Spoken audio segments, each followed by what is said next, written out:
Wixie tools. Insert video. Wixie makes it very easy for students and teachers to incorporate video into their projects. Video is found in the top toolbar just beside the image option.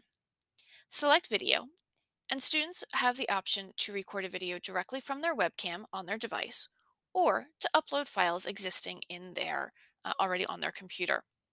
To start recording, select camera and hit the red button down below. Please note that they may have to allow the camera in order for this to work. Once they're done recording, they can hit stop, and then they can either hit cancel or they can add it directly to their page.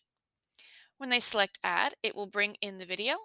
It can be made larger or smaller, making it ideal for placing in the corner of a page to explain what's happening on that particular slide. Once the video is on the project slide, you'll see over on the right-hand side you do have some options.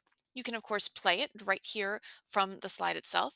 You can choose to have it have a shadow, and you can also set it to autoplay if desired. This is going to happen if it's locked in place or if the project is being shown in slideshow mode.